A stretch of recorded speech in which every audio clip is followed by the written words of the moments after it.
लगता है। দুৰ্ঘটনা সংঘটিত হোৱা কৰমণ্ডল এক্সপ্ৰেছৰ চালকক লৈ প্ৰথম অৱস্থাত সকলোৰে মনত উত্থাপন হৈছিল কিছু প্ৰশ্নৰ। চালকৰ ভুলৰ বাবে সংঘটিত হ'ল নেকি শতিকাৰ এই ভয়াৱহ ৰেল দুৰ্ঘটনাটো? কি অৱস্থাত আছে কৰমণ্ডল এক্সপ্ৰেছৰ চালক? সঁচাকৈ তেওঁ ভুলৰ বাবে প্ৰাণ হেৰুৱালে নেকি বৃহৎ সংখ্যক লোকে? বৰ্তমানো সংকটজনক অৱস্থাত চিকিৎসাধীন হৈ আছে কৰমণ্ডল এক্সপ্ৰেছৰ চালক।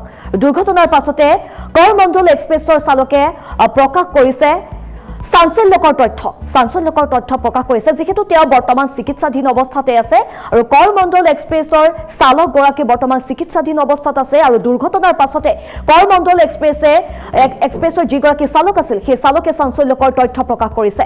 গ্ৰীণ ছিগনেল লাভ কৰিছিল চালকজনে। আৰু প্ৰাথমিক তদন্তত প্ৰকাশ পাইছে চালকৰ ভুলৰ বাবে সংঘটিত হোৱা নাছিল এই ভয়াৱহ ৰেল দুৰ্ঘটনাটো। তীব্ৰ গতিবেগতো নাছিল কৰমণ্ডল এক্সপ্ৰেছ আৰু প্ৰতি ঘণ্টাত ৰেলখনৰ নিৰ্ধাৰিত গতিবেগ অনুসৰি 128 কিলোমিটাৰ গতিবেগত আছিল কৰমণ্ডল এক্সপ্ৰেছ।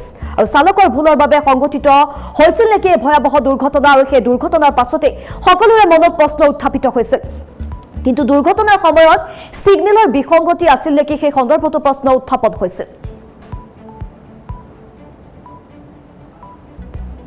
साहब से जो बात हुई उसमें उन्होंने बताया कि उनको ग्रीन सिग्नल मिला था।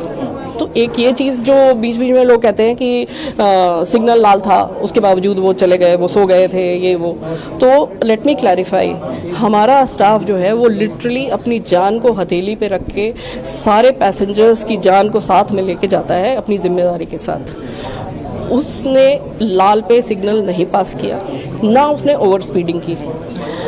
उन्होंने बताया, इससे पहले उनको बहुत चोट लगी है, पर उन्होंने साफ बताया कि सिग्नल ग्रीन था। और ये कि सिग्नल ग्रीन था, ये हमारा जो डेटा का रिकॉर्ड है, जो कि एकदम फाइनल रिकॉर्ड रहता है, एंड अगेन वो सील्ड रिकॉर्ड है क्योंकि वो भी एक पार्ट है इंक्वायरी का। वो रिकॉर्ड भी ये दिखाता है कि सिग्नल ग्रीन था। तो पहली चीज़, लाल पे सिग्नल पास नहीं किया। दूसरी चीज़, किस स्पीड पे थे वो? हमारे हर एक लोगों में स्पीडोमीटर होता है।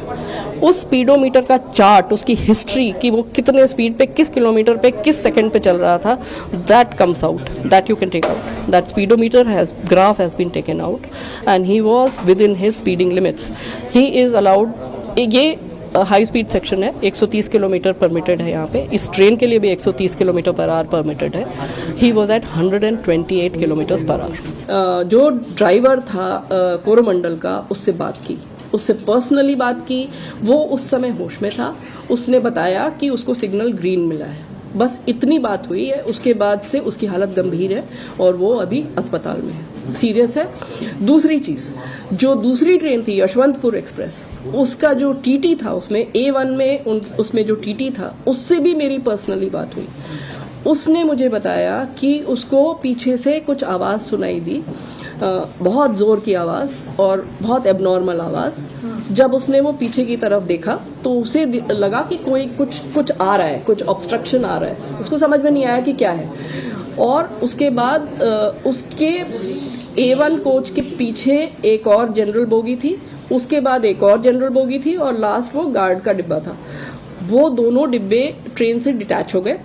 इसका वाला पोर्शन ये A1 में आगे था, एक डिब्बा आगे था, और इसका वाला पोर्शन जो यशवंतपुर एक्सप्रेस का था वो आगे चला गया और सेक्शन में वो सेफली चला गया।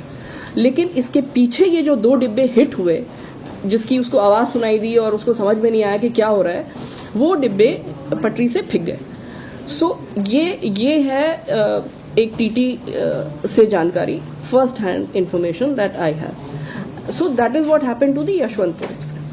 Are staff, let me tell you, and जो गार्ड था, ये जो आयरन ओर की ट्रेन थी, उससे भी मेरी बात हुई।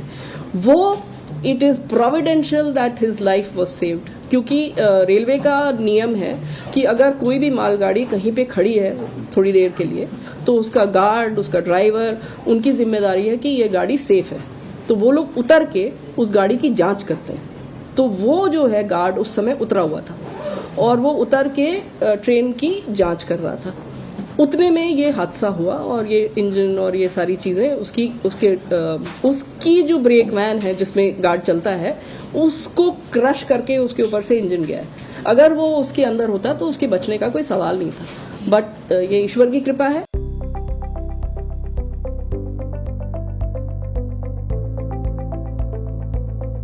NB নিউজ, সহজ সৰল ভাষাত নৱভাৰতৰ কথা।